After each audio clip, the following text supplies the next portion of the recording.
Welcome to the intersection of technology, cybersecurity, and society. Welcome to ITSP Magazine.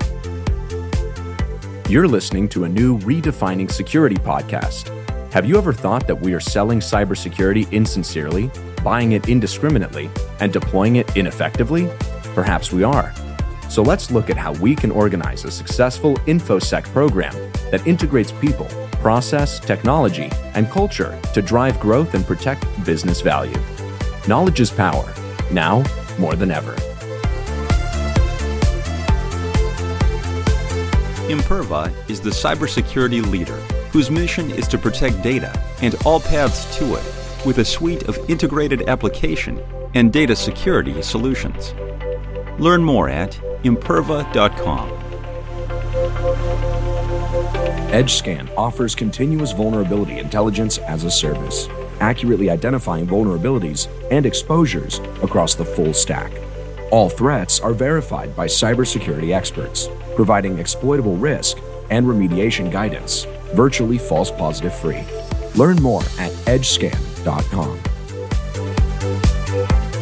Archer empowers organizations to manage multiple dimensions of risk on one platform with on-premises and software-as-a-service offerings, and quickly implement industry-standard processes and best practices for advanced risk management maturity, informed decision-making, and enhanced business performance. Learn more at archerirm.com. All right, Marco. Sean. It's time to be intelligent. Yeah, good luck with that. Which is hard for me, that's for sure. Well, the constant struggle. That's a good point to start defining intelligence, right? We talk about artificial intelligence being, street smart, being intelligent, and using intelligence to be ahead of the game, especially in security. So pick one. Yeah. Well, without information, and perhaps even if you have information not using it properly, you likely find yourself in what you refer to often, Marco, offline as whack-a-mole. You don't know what you're looking for. You wait for something to pop up. You smack it, and hopefully that was the right thing to smack down versus something else. So people are probably wondering, what the heck is this all about? We're going to be looking at threat intelligence and cyber war, the impact on business and the society as a whole. And a lot of the conversation today is going to be driven by presentation and research and reading from our guest, who happens to be Robin Smith, who is the head of cyber and information security at Aston Martin, recently presented at InfoSecurity Europe in London, virtually, I believe, but nonetheless, still presented. Robin, thanks a million for joining us. No, it's a pleasure. It's really glad to be here. Great. So let's start from the beginning. A little bit about yourself, a little bit more than what Sean said, so that people know who they're listening. I like to say I go back to when I was hatched. Sure. You don't have to go that far. Your call. No, you can. I'm of a certain vintage. It might take up the rest of the podcast. So I've been working for 2 decades as an information professional across privacy, knowledge management, information management. And I arrived in cybersecurity in the last 5 years, and I'm thoroughly enjoying my time. I'm currently working for Aston Martin, who are a luxury vehicle manufacturer. I spent a lot of time in that 2 decades working for UK law enforcement and reviewing the way in which the police service deals with intelligence. And it's informed lots of my work in the last decade. And I was lucky enough to present at InfoSecurity Europe on what we've found and what we're implementing at Aston Martin. So it's good to be here, and I'm happy to talk about my experiences. Yeah, and I think what I'm really curious to know, and many of our conversation being a publication podcast at the intersection of technology, cybersecurity, and society, we can go pretty much everywhere. Everything is technology, obviously everything is society, and lately everything has to become cybersecurity. So I think today, based on your presentation and your experience, we can talk about the importance of threat intelligence, maybe for the business and how it reflects to society, and working with the federal agency, of course, probably, as you said, big part of it. No, you're exactly right. And I think the perspective we're taking in the UK and the perspective we've taken across lots of jobs I've done is to realise that information is the currency of the organisation, and intelligence is a really important byproduct of our information processes. And I think we live in difficult times. Obviously, we live in times where policing in the US, in the UK, across the world is subject to a lot of scrutiny. But I can say, having worked in policing, for its faults and for the failures, and we don't look past the failures. One thing that the police service does in the UK is it really relentlessly focuses on being intelligence-led.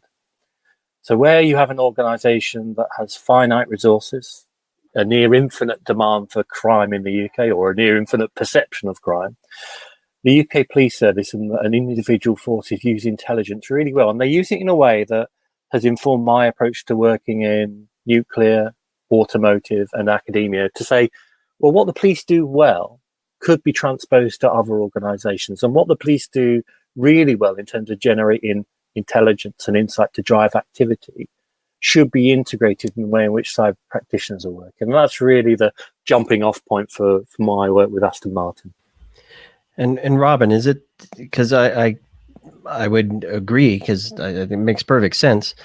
Why aren't we there? Is it because we're tech driven and not scenario driven, or is it that we just don't know what information we need and how to use it, or are we afraid to share information? Or what?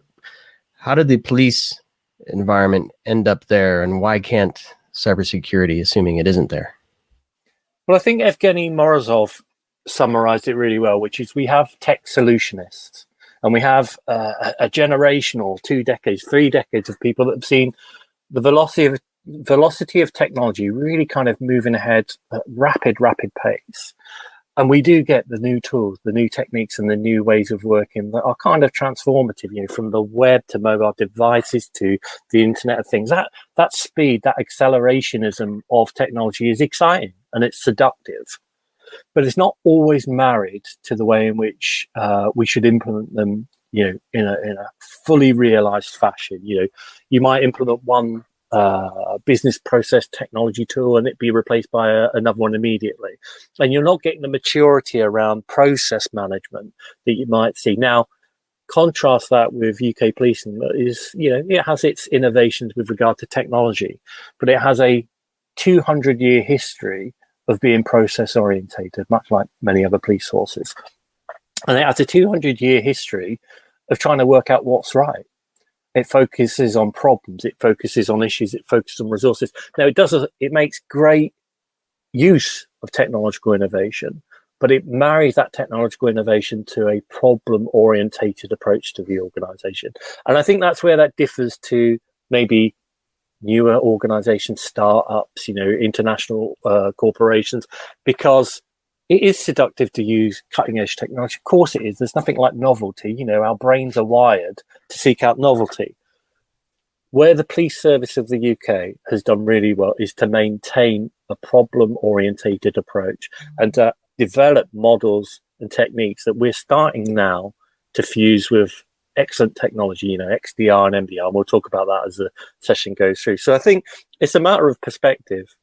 The police have to be problem-oriented. I'm sure that's the same in America as it is in the UK. They have to kind of use their resources well. That is the imperative, not technological innovation. So if you then make sure that your technology is subordinated to the mission of the organization, that is an effective way of directing your process. Yeah, I love what you said, because the first thing that came in my mind when Sean asked the question, I was going to say, because they've been around for much longer than cybersecurity, and they've seen what works and what doesn't. And I think what is also extremely important is to live in a society that is more predictive than reactive, right? So I feel like cybersecurity count a little bit too much on technology and the next big tech thing that is going to resolve the problem, without including the human behavior, the way that we act in society and in each relationship we have, including the way we deal with crime. So, I know that during your presentation, you kind of look into the future as well, which is part of the predictive thing. So you want to touch a little bit on that, and then maybe we wrap it up back into what we can do nowadays to handle things. So what is coming? Are we getting it as an industry? Yeah, I think that's a good question. I think just sort of tracking back to that, the impetus for this work was my obsession with examining emergent risk. So one of the things that I learned in the police service was to consider not just the current sort of threat profile for the organization, because that would take up a lot of time, but was to start to design methods and techniques to consider what was coming around the corner. So a lot of my work in different industries has been about, considering emerging risk and emerging threats and designing new processes and technologies to integrate those emerging problems.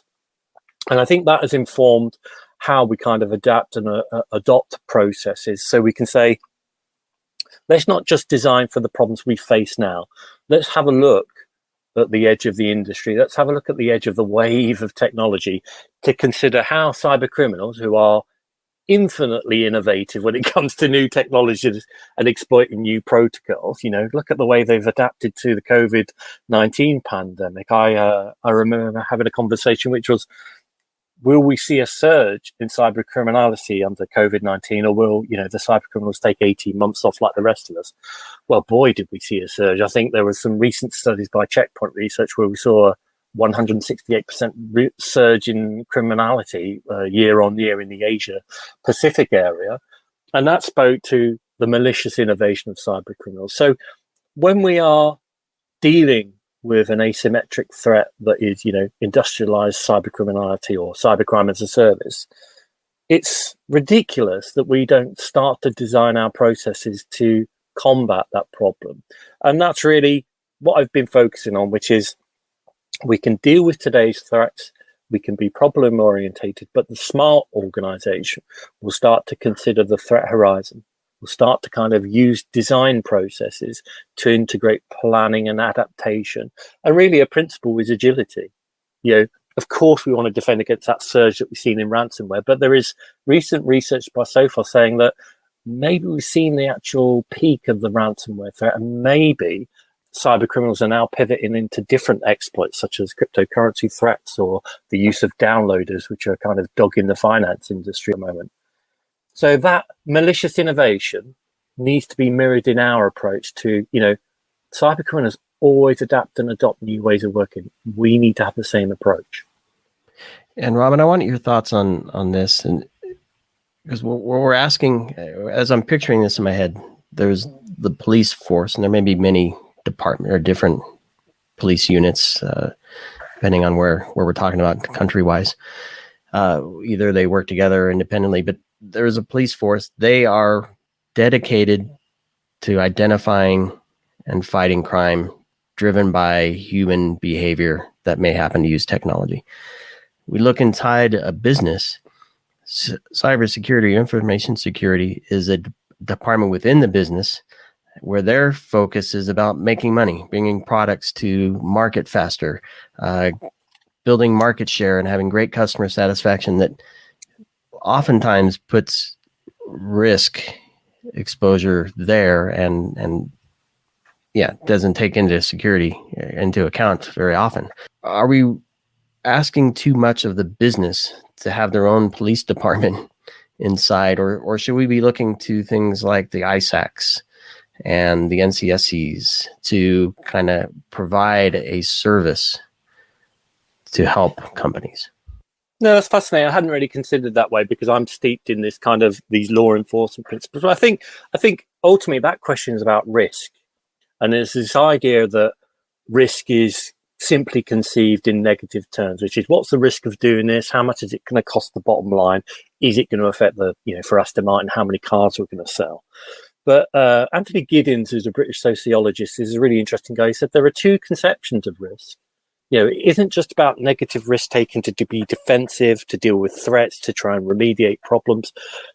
Positive risk taking should be part of a corporation's mindset, as it is within a police service mindset. And positive risk taking might say that we are going to try new ways of working to better deal with current and emerging threats. We are going to try new forms of technology because it might improve operations. So I don't disagree with the conception of, falling back into a defensive posture. That might be the classic kind of risk manager's response. But if we have a more sophisticated take on our risk strategy, if we have a intelligence-led approach that kind of is about identifying, protecting, detecting, responding, recovering, that positive risk taking will enable an organization not just to remediate risk, but actually exploit new opportunities that are coming through and, take us away from this paramilitary approach to kind of dealing with intelligence. And to follow up on this model that I'm picturing, a lot of times it's not just about police seeing a crime and arresting somebody. A lot of times they're embedded in a community, do things to support the community, to perhaps take them out of a path of where they might commit crimes, and their presence there might thwart somebody from thinking about or taking action on a crime, right? Petty theft or whatever it might be. Do we miss some of those elements in our information security programs as well? So that to me is ultimately about presence. We call it in the UK community-led policing, whereby we do go and engage with community stakeholders and we talk to people and we gather intelligence and we build relationships and we build what might be considered social capital.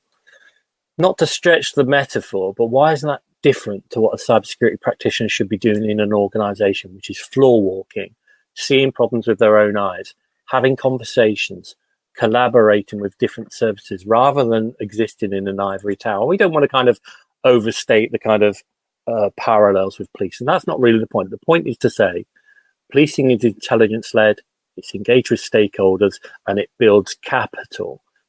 Good CISOs, good cybersecurity practitioners do the same within an organization. They walk the floor. They see problems with their own eyes. They're evidence-based, and they focus relentlessly on what the problems are rather than a kind of generic approach to strategy. So I see the kind of similarities. We don't want to overstate the kind of the comparison. And I'm not sure we want cybersecurity practitioners to operate like a police service unless absolutely necessary. But I think what we want is an approach to building capital. I see the handcuffs, Robin. I see the handcuffs. Well, I think it's not. It's always difficult in this, which is we don't want to overstate how well the police do things. They do plenty of things badly, but if we sort of have a notion that what do they do well? They're really intelligence-led. They focus on problems and they resolve issues. How's that different to a CISO?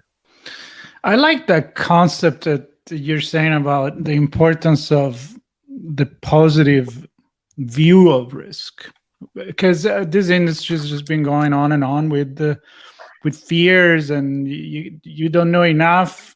Let us in our bunkers to take care of you. You don't need to worry about that. And then lately, the human elements, it's more and more present. Like if it wasn't present before, and now it is. I think the difference is that now we actually consider it to be part of the solution and not part of the problem only. I'd like to hear your vision on how, apart from the policing aspect of taking the example from them, on how a company can turn the human factor, the human element, as a part of the risk solution. Yeah, sure. I think I worked in the nuclear sector last year, which was fascinating, and it kind of contrasts with previous experiences. And one of the things in the nuclear sector is they see the human firewall as absolutely part of its control strategy, as absolutely part of its defense strategy. And they invest heavily in vigilance as a value. They say that, the human firewall is as important as a WAF, as important as IDS. And it's an admirable approach. And what nuclear have done is invested in a strategy around digital literacy. So rather than assuming that our users, our staff, our stakeholders know how to deal with information as a currency, know how to deal with incident reporting, they actually seek to have a permanent campaign to raise skills. And they contract their staff to say, one of the essential parts of what you do is to be vigilant, is to report on security incidents, and to speak up about how we think things could be done better. And this idea of digital literacy is really important because I think it it goes away from this notion of users as pariah, users as a problem, and it involves them in a more rounded view of the technology, which is the technology is not complete until the users use it seamlessly. To kind of say, well, the technology works apart from the users is a mistake. But nuclear actually says our delivery and our implementation by our users is part of our intelligence approach, which is to say the technology is only proved when the users are satisfied and that it has improved business processes. And I think that's an admirable approach. And, I like this concept of micro-learning. So rather than, a day a year, which is what we do in the UK public sector, a day a year doing your mandatory training, it's always the worst day of the year. 15 years ago, we were all buying learning management systems that were going to solve the skills gap. I think the best thing I've seen is about encouraging more positive behaviors in the workplace by having a permanent campaign to raise awareness around cyber and to have bite-sized learning whereby every month you learn maybe a new nugget regarding protecting your online presence, regarding use of public Wi-Fi. And those kind of marginal gains, there's a brilliant cycling coach in the UK called Dave Brailsford who talks about marginal gains. Most people overestimate what they can do in a day and underestimate what they do in a year. And that's an important perspective in terms of if we push out 50 nuggets a year, 25 nuggets a year, that could massively improve the corporate memory, the corporate awareness of security issues, and it could encourage a much more vigilant culture across the organization. Yeah, and speaking of culture and learning, I'm wondering, have security teams, let's say they do take one or more intel threads in, have we become reliant upon tools and technology to ingest and digest and analyze that data for us, such that as an information security professional, we're not really learning what's really going on? Well, I never think it's a stretch. Well, I don't think it's too late ever to kind of adapt. We can always go back to the IBM adage of machines should work, people should think. And what I do with my analysts in Aston Martin is to encourage them to view all of the feeds as just material that they will then apply their intelligence and their skills to. And we develop the critical thinking skills of our analysts to say, we want you to take the information and generate insight. We want you to produce a series of intelligence products. So once a year, we do a strategic risk assessment that aggregates all of the different feeds into a prioritized list of problems and threats that we might face. And that then leads into how do we resource this year's work? And month to month, we may actually produce individual problem profiles, which is another type of intelligence product that brings together all of the synthesized elements, all of the kind of feeds that we get from various providers such as Alien Vault, and we adopt them within what we call our cyber threat intelligence management model to actually use profiling, resourcing to determine what we call tasking and coordination. So what is the threat feed telling us? How are we prioritizing what's important? And how are we learning the lessons from our actions? And I think that to me is really important, which is to say, by considering that the threat feed is not an end in itself, it's merely a feed into the process. By saying we're going to have a cyber threat intelligence management approach, which is lean and agile, that harmonizes with the business, this can allow us to really produce insight and action that can change the organization for the better. So we had an issue recently with business email compromise.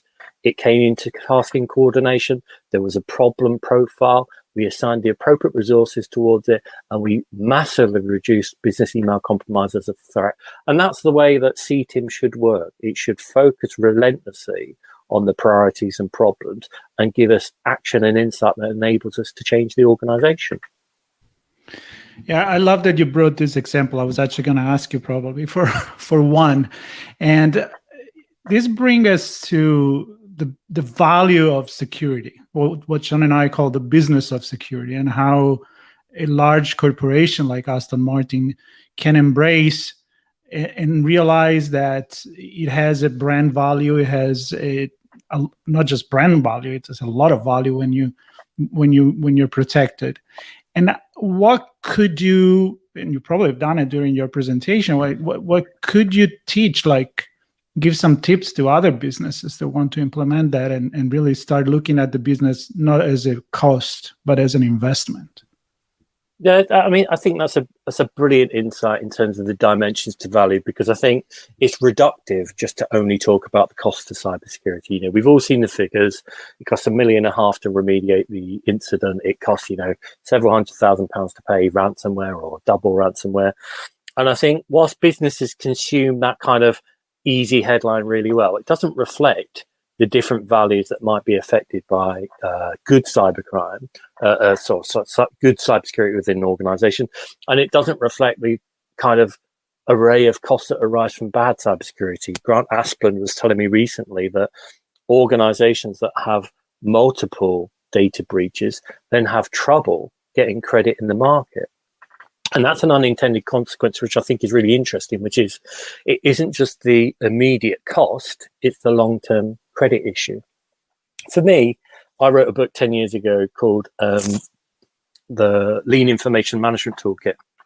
And if you're aware of the lean services approach, this is about focusing on waste, on problems, on issues within the organization and tapping into those value streams. Now, for me, cybersecurity has become key to protecting the value streams of any organization. So for Aston Martin, making sure the vehicles are designed, protected, and updated for any kind of risk issues is really important. That's a value stream. That's a security value stream.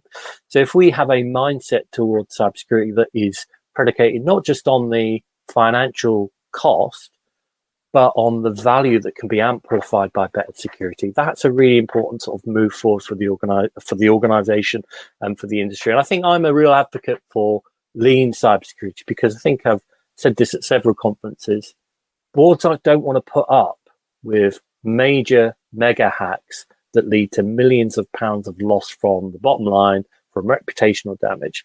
We need a much leaner mindset to remediating incidents. And I think that goes from, you know, having better cyber insurance policies, having better kind of risk scanning in the first place, and maybe having a leaner approach to remediation where we're not having to spend hundreds of thousands of dollars on incident remediation because we've anticipated some of the stuff, because we've used CTIM to plan out our approach. So I think lean cybersecurity should be a new dimension for practitioners to kind of say, yes, we've got to the top table. Yes, we are now engaged in the important conversations. We now need to justify staying there, not by spending £1 million on or $1 million on incident remediation, but by adding $1 million or $2 million of value by brand protection, by intellectual property protection, by, you know, promoting good services across the industry. So I think value is going to become an important dimension for all cyber practitioners over the next decade. I love it. And I mean, that I think could be a great close, but I'm going to pull you left just a little further with one more question as we wrap here. No. Yes, I always have one more question. One more question. I don't know if you're doing anything here, so it may not fly well, but are you doing anything to help design and define and architect the business from the beginning to help reduce exposure in the first place? So if you're going to put an entertainment system in the car, think of these things, architect it and design it this way so that we're not dealing with a massive amount of logs and incident response and patching and all the other crap that comes with a poorly designed system. Well, I don't have to do that thinking, because God bless the United Nations. They've actually come out with a series of standards that demand automotive manufacturers build in security by design into all of the cars, the technology, and into their process. So there is a regulation 155 and 156. There's also an ISO standard 21434 that demand that automotive manufacturers have protective monitoring on the vehicles, are able to upgrade the software management systems easily and effectively. And you will not be able to sell a car globally in 2024 if you can't show a certificate of compliance with these array of standards. So were I not obsessed with security by design and making sure that this would happen, it doesn't matter, because the UN demand that we do that. So it's a tall order for organizations. We are making very good progress ourselves, but I think it speaks to how security is now mainstream. If the UN are legislating and demanding major manufacturers across different industries integrate security, I think that's a good thing. It's a headache day to day, but actually long term, when you buy an Aston Martin and you spend, let's not go into the prices, but it's a luxury vehicle. Not only are you getting a fantastic, a piece of art, an awesome car, a really cool car, let's be honest, James Bond's car, you're getting a car that's protected as an asset, is protected against kind of crime, is protected against threat, and that will contain all of your personal information that relates to your brilliant or terrible driving. So I think, the mainstreaming of security is proved by, luxury vehicles now having standards for security written into their design from day one. And no pressure on the fact that it's James Bond car. So if you don't have security there, where else are you going to have it?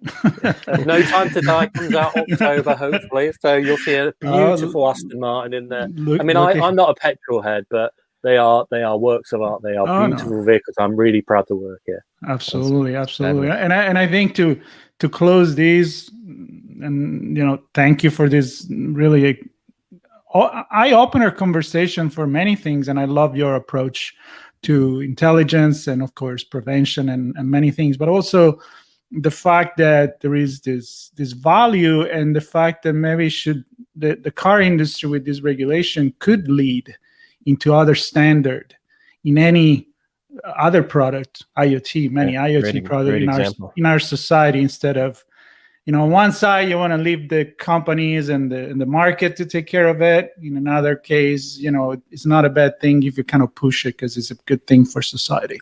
So with that, I think we can close it. We can thank you for being part of this conversation. And Sean, yep, I hope you don't have another last question, because I'm not going to allow you to do that. I'm messing with you. I have a gazillion, but I think we got our audience to think here. Some great examples from you, Robin. I appreciate you sharing those as well. And I think the industry, as you noted, Marco, sets a great example, and a lot we can learn from it. Yep. So thanks a million, Robin. Really appreciate it. We'll include a link to Robin's presentation from InfoSec London. So if you want to hear what he had to say there, you can do that, and any other links that resources that Robin shares with us will be in the show notes as well. So thanks everybody for listening. Archer empowers organizations to manage multiple dimensions of risk on one platform with on-premises and software as a service offerings, and quickly implement industry standard processes and best practices for advanced risk management maturity, informed decision-making, and enhanced business performance. Learn more at archerirm.com. EdgeScan offers continuous vulnerability intelligence as a service, accurately identifying vulnerabilities and exposures across the full stack. All threats are verified by cybersecurity experts, providing exploitable risk and remediation guidance, virtually false positive free. Learn more at edgescan.com.